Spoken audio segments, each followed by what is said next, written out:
Hey everyone, welcome. If you're brand new to the channel, my name's Ethan, and I'm going to be talking about some important topics related to gold confiscation. If you've ever invested in gold or thought about gold, you probably heard about and thought about the concept of gold being confiscated or even made illegal in your country. I'm in the U.S., so I'm going to talk about my concerns here, and whatever country you're in, you probably have some similar things that you've been thinking about or that you're considering, and I'll give you some examples of things to keep in mind. Now, the way I've invested in gold, I've kind of hedged my bets against different scenarios, different things happening.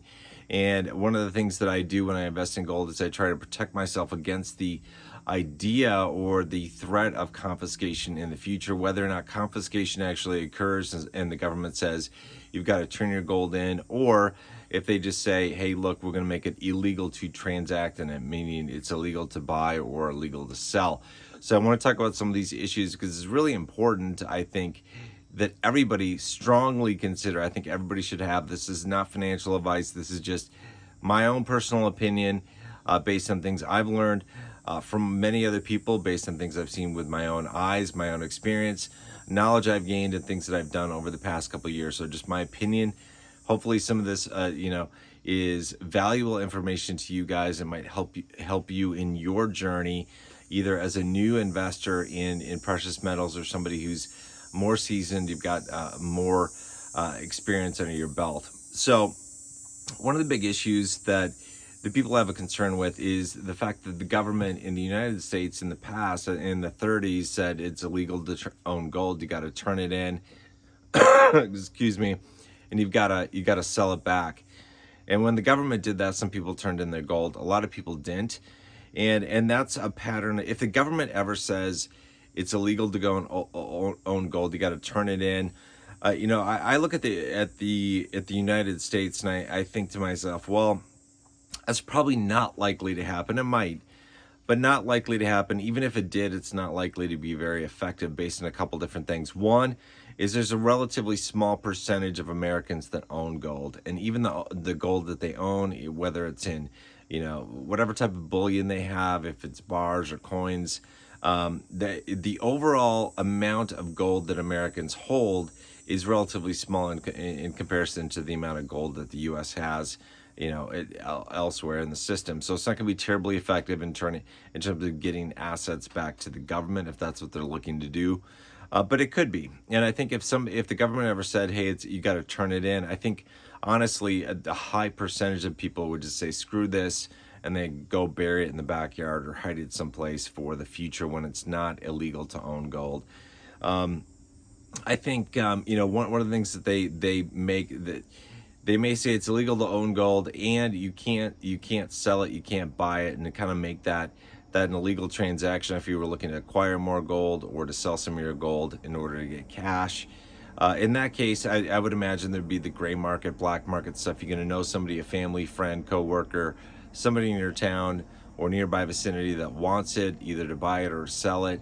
And, things will happen kind of undercover of the government's, even though it's illegal, that stuff would probably still happen, but at least it would make it difficult or impossible to buy bullion from or sell bullion to the dealers or the pawn shops, the coin shops. They wouldn't be able to do that.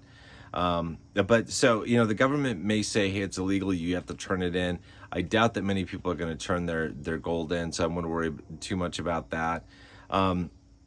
What I do see is like some of the precious metals investments that I've made, and I did a video on this earlier, is that I invest in some metals just for speculation. I'm going to use some of my metals investments to realize a gain in purchasing power. For example, I believe that the price of gold and silver are going to go up substantially in the future, and along with the rise in price, their purchasing power will also increase. So I'll be able to buy more food, more real estate, more stocks with the gold, the portion of gold and silver that I want to sell, in order to buy more of those things. The purchasing power will increase. That's my belief. Over the next months, and especially the next couple of years, given everything that's happening in the economy, the money printing, it's a nightmare for America. It's a nightmare for every single country. Fiat currencies, which is what every country in the world uses right now, they've historically all been doomed to failure, and they're bound to fail. And I think we're kind of heading in that period with everything that's going on, where we're going to see failure of the US dollar, failure of the euro, failure of the Canadian dollar, the Australian dollar, a whole bunch of different things we're going to see problems in. So I look at that and I go, okay, well, what happens with the ETFs that I buy to speculate on gold? Because generally when I speculate on gold, I don't want physical. It takes too long for me to turn around and sell it or buy it. Even a couple days is too long. I want to be able to work very quickly and to take action really quickly if I want to buy gold or sell gold based on the price action that I see there, especially in relation to other assets that I might want to acquire. And so I invest, the money that I want to speculate in terms of precious metals into ETFs.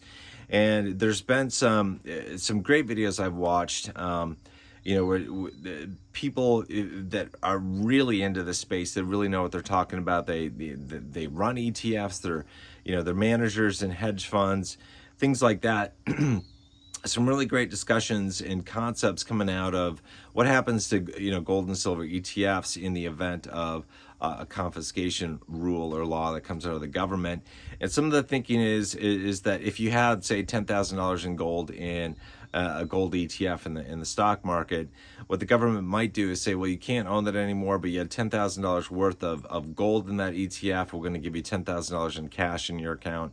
And they probably wouldn't say you don't own anything, it goes to zero. That would be a complete disaster for hedge funds, for people's pensions, their 401ks, because most of the 401ks, most of the hedge funds, most of the institutions that are investing their money, their clients' money, they've got a certain percentage of their portfolio in gold and silver, particularly gold. So just saying you don't get anything for the gold that you've got in your ETFs would be an absolute disaster for the economy. So I don't see that as being something that's very likely to happen. I see more that they would just cash you out, essentially.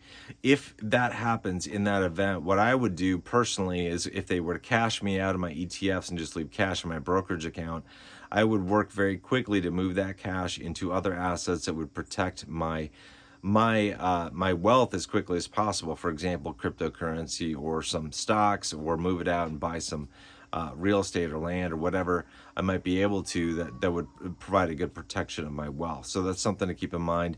In terms of confiscation, one of the things I think about is, like, if it were to come down that, hey, you got to turn on your gold American Eagles, your gold American Buffaloes, your US gold coins, I kind of hedge my bets against that, because I hold coins not only from the US but from Canada, from Australia, different countries, to kind of help prevent against that. I also hold and invest in gold and silver in different form factors, whether it's 1 ounce bars or 1 ounce coins, half ounce coins, things like that, to kind of hedge my bets about what might happen.